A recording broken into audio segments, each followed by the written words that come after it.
السلام علیکم ورحمۃ اللہ وبرکاتہ۔ آج ہم سنت رسول صلی اللہ علیہ وآلہ وسلم پہ عمل کرنے کی کوشش کریں گے۔ رسول اللہ صلی اللہ علیہ وآلہ وسلم جب قمیض پہنتے تھے تو آپ صلی اللہ علیہ وآلہ وسلم پہلے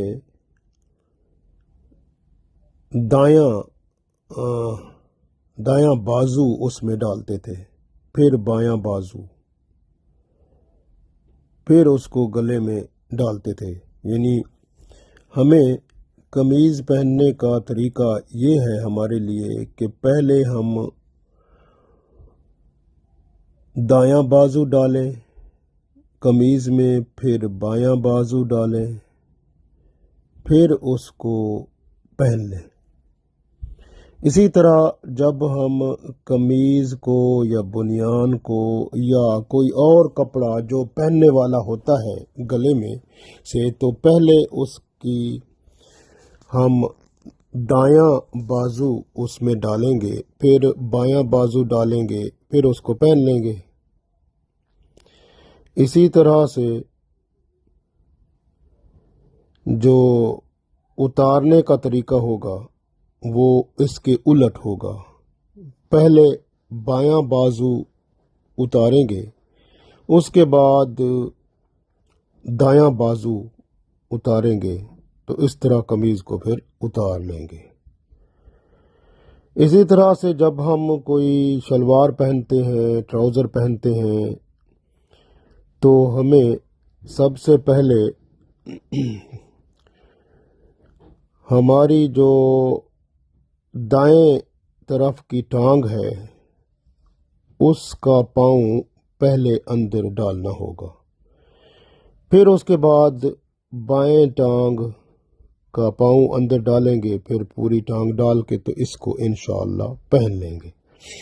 اسی طرح جب ہم نے کوئی ٹراؤزر یا شلوار اتارنی ہے تو اتارنے کے لیے الٹ کرنا ہوگا کہ ہم پہلے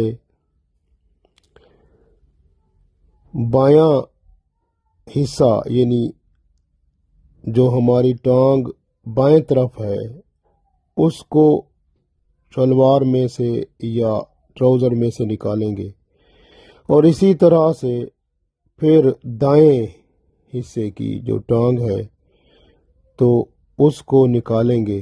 تو اس طرح سے ہمارا یہ شلوار یا ٹراؤزر اتارنے کا سنت طریقہ ہو جائے گا۔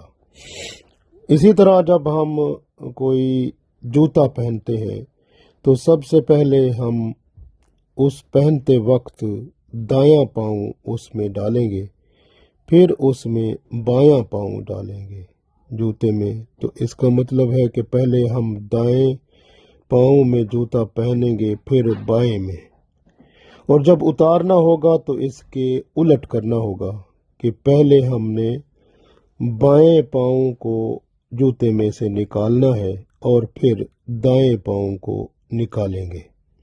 تو اس طرح ہمارا یہ سنت طریقہ ہو جائے گا، اور یہ سنت طریقے ترمذی شریف میں، بخاری شریف میں، حدیث کی کتابوں میں موجود ہے۔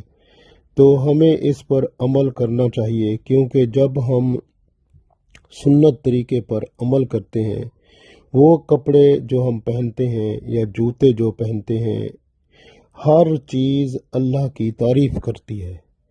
سنت طریقے پر پہنی ہوئی ہر چیز اللہ کی تعریف میں مگن ہو جاتی ہے، جس طرح قرآن پاک میں آتا ہے سبح للہ ما فی السماوات والارض، کہ آسمانوں میں اور زمین میں ہر چیز جو ہے وہ اللہ کی تسبیح بیان کرتی ہے۔